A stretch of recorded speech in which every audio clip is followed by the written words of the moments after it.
Gold trusted gold buyers మీరు తాకట్టు పెట్టిన బంగారాన్ని విడిపించి ఈ రోజు ఉన్న మార్కెట్ ధరకు కొనబడను.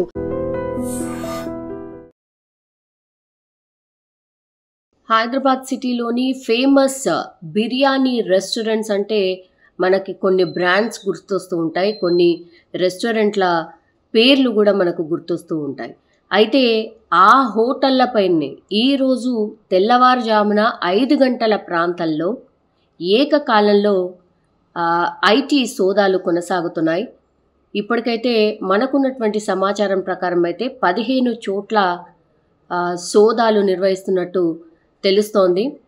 భారీ స్థాయిలో వీళ్ళంతా కూడా పన్ను ఎగవేత చేశారు. అంటే ఏదైతే ఐటీ కట్టాలో దాన్ని కట్టకుండా అంటే దాన్ని కట్టకపోవడం వల్ల ఈ సోదాలు జరుపుతున్నట్టుగా సమాచారం.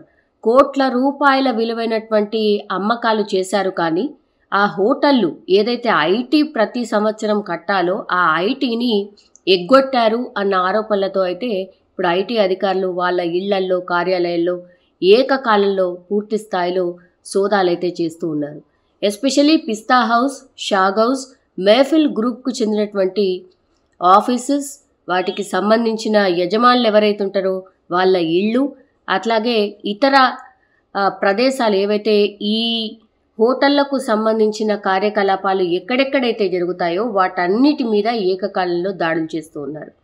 ఈ 3 బ్రాండ్స్ నేను ఇప్పుడు చెప్పినట్టుగా పిస్తా హౌస్, షాగ్ హౌస్, మెహఫిల్కి చెందినటువంటి యూనిట్స్ అనుకోండి, శాఖలు అనుకోండి, అకౌంటింగ్ సెక్షన్స్ అనుకోండి, వాళ్ళు ఎక్కడైతే ఈ ముడి సరుకు ఏదైతే స్టోర్ చేస్తుంటారో అక్కడ అనుకోండి, అండ్ ఈ హోటల్లో నిర్వాహకులు ఎవరైతే ఉంటారో అంటే మేనేజర్స్ కావచ్చు, హెడ్ కావచ్చు, వీళ్ళ ఇళ్లలో కూడా ఏకకాలంలో సోదాలు అయితే చేస్తూ ఉన్నారు. అయితే మెహఫిల్ రెస్టారెంట్కి సిటీలో పూర్తి స్థాయిలో 15 బ్రాంచ్లు ఉన్నాయి. అట్లాగే వీళ్ళకి యూఏఈలో కూడా బ్రాంచ్లు ఉన్నాయి. అండ్ పిస్తా హౌస్కి వచ్చేసరికి మొత్తంగా వాళ్ళకు సిటీ అండ్ అవుట్ అంటే మిగతా విదేశాలు అన్నీ కలిపి 44 స్టోర్స్ ఉన్నాయి. Especially Gachibowli, Toli Chowki, old city ప్రాంతాల్లో అయితే షాగ్ హౌస్ హోటళ్ళు చాలానే ఉన్నాయి. సో ఈ హోటల్లో ఈ హెడ్స్ ఎవరైతే ఉంటారో వాళ్ళ ఇళ్లలో చైర్మన్లు, డైరెక్టర్లు, వీళ్ళ అందరి ఇళ్లలో కూడా ఈరోజు తెల్లవారుజామున 5 గంటల నుంచి ఏకకాలంలో సోదాలు అయితే జరుగుతున్నాయి. రాజేంద్ర నగర్లో ఉన్నటువంటి పిస్తా హౌస్ ఓనర్ మాజిద్ ఇంట్లో 5 గంటల నుంచి సోదాలు చేస్తున్నారు అధికారులు.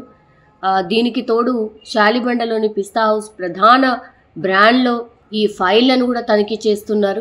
ఈ 3 హోటళ్ళు ఏటా 100 కోట్ల వ్యాపారం చేస్తున్నాయి. కానీ వారి నుంచి ఎంతైతే పన్ను రావాలో అంటే ఐటీ రావాలో అంత మొత్తంలో రావట్లేదు అని వీటి మీద ఉన్నటువంటి ప్రధాన ఆరోపణ.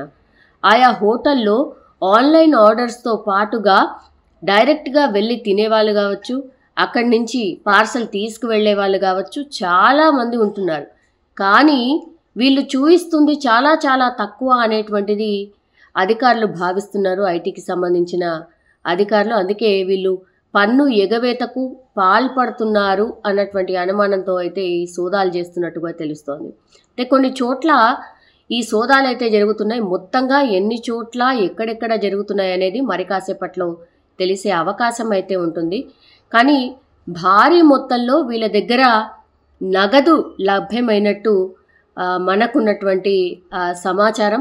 అట్లాగే వీళ్ళు ఏవైతే పన్ను ఎగవేతదారులు ఉన్నారో వాళ్ళ ఇళ్లతో పాటుగా మనకు తెలిసిన వివరాల ప్రకారం అయితే ఈ రాజేంద్ర నగర్లో పోలీసులు సర్చ్ ఆపరేషన్ కూడా నిర్వహిస్తున్నారు. ఎందుకు అంటే ఈ మధ్యకాలంలో మనకు తెలుసు ఢిల్లీ బ్లాస్ట్ ఏదైతే జరిగిందో అక్కడ ఉగ్ర మూలాలు ఉన్నాయేమో అన్న అనుమానంతో అయితే పిఎన్టీ కాలనీలో ప్రస్తుతం పూర్తిగా పోలీసులు సర్చ్ చేస్తున్నట్టుగా చెప్తున్నారు.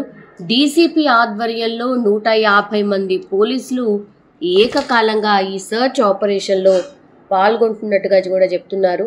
అండ్ అక్కడ ఎస్పెషల్లీ నేను ఇప్పుడు చెప్పిన పిఎన్టీ కాలనీలో ఈ నైజీరియన్లు ఎక్కువగా ఉంటున్నారు.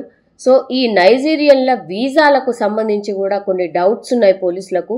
సో నైజీరియన్ల వీసాలు అసలు ఉన్నాయా, ఎక్స్పైర్ అయిపోయాయా, లీగల్గా ఉంటున్నారా, ఇల్లీగల్గా ఉంటున్నారా అనేది కూడా పూర్తిగా ఈ రాజేంద్ర నగర్లో అయితే సర్చ్ ఆపరేషన్ కొనసాగిస్తున్నారు పోలీసులు.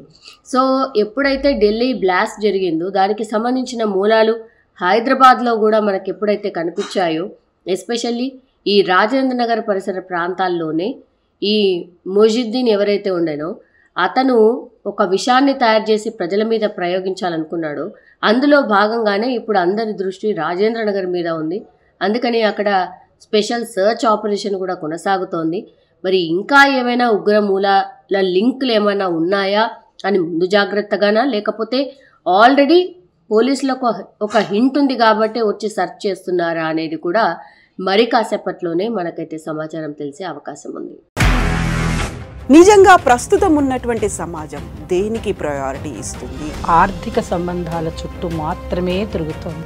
మళ్ళీ ఎన్నికలంగానే చాలా విరక్తి కలుగుతున్నాం. మంచి అనిపిస్తుంది కదా, లేడీస్ కూడా ఛాలెంజింగ్ జాబ్స్ చేసినప్పుడు చాలా బాగుంటది. ట్రాఫిక్ అసిస్టెంట్స్ గా నియమించిన ట్రాన్స్జెండర్స్ అందరితో సాల్యూట్ చేయించుకుంటున్నారు. ఫుడ్ డెలివరీ ఇవ్వటానికి వెళ్ళినటువంటి డెలివరీ బాయ్ అనిల్ పై కళ్ళ ముందు